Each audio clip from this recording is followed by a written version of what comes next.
Hey guys, 14 healthy habits. So this is, I think, is number 1, 2, 3, 4, 5. This might be number 6. So this next habit is you want to pick 3 or 4 times to eat every day and actually stick with those almost every day. So if you're off one day, so let's just say like 6 days a week, you're consistent with this. So these should be times where you can actually sit down and eat, or you can at least grab something quick. And a few reasons for this. Our appetite is actually is kind of habitual in a way, meaning that if you usually eat at like 12 o'clock every day, around 12 o'clock you'll be hungry. And it's also important, like if you're someone who struggles with like you get really hungry and your cravings, and then when you let that when you get too hungry, or your cravings get too intense, you tend to make like poor choices, bad choices. A lot of people are like this. Staying on schedule is going to help you control control that. So you want to pick like 3 or 4 times and stick with it. Another advantage of this is, like, if you follow me, if you follow like really any fitness person, we know the importance of making sure that you get enough protein per day. Most people struggle to get protein.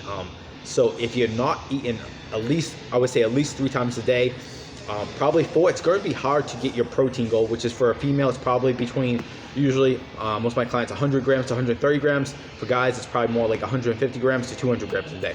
So that's going to be tough to do if you're only eating twice a day.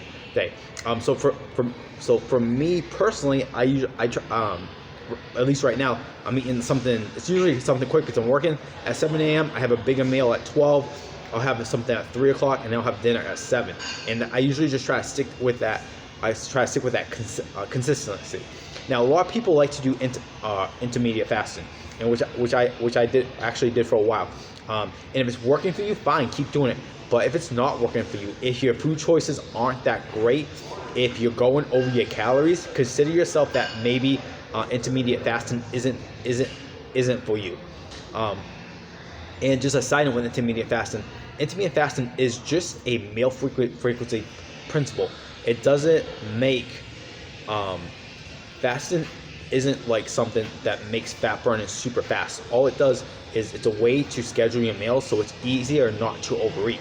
So if you are still doing intermediate fasting and you're overeating, maybe because it's stressful on the body, because it's stressful, or because you're getting really hungry, it might not be great for you. And sometimes what happens is, like, at least for me, when I did it, like, I wasn't training jiu-jitsu anymore. I was lifting weights like I think 4 times a week. And that was like really the only exercise I was doing. I don't think I was doing a lot of cardio. And it worked well for me. I would fast for like 20 hours twice a week. It worked well. But then when I started training jiu-jitsu, I just think it's too stressful on the body for how much stress I'm already putting in my body because of the demand. If you create more stress on your body, you have to find ways to deal with stress. So intermittent fasting is a stressful diet protocol, and if your body can handle it, it might not be right for you. So sometimes with stuff like that, it worked well for us at one point, so we always try to go back to it. But sometimes our life has changed, so it might not work for you anymore. So that's just my personal experience with that. So I wanted to share that. But this habit is all about pick 3 or 4 times to eat and be consistent with it.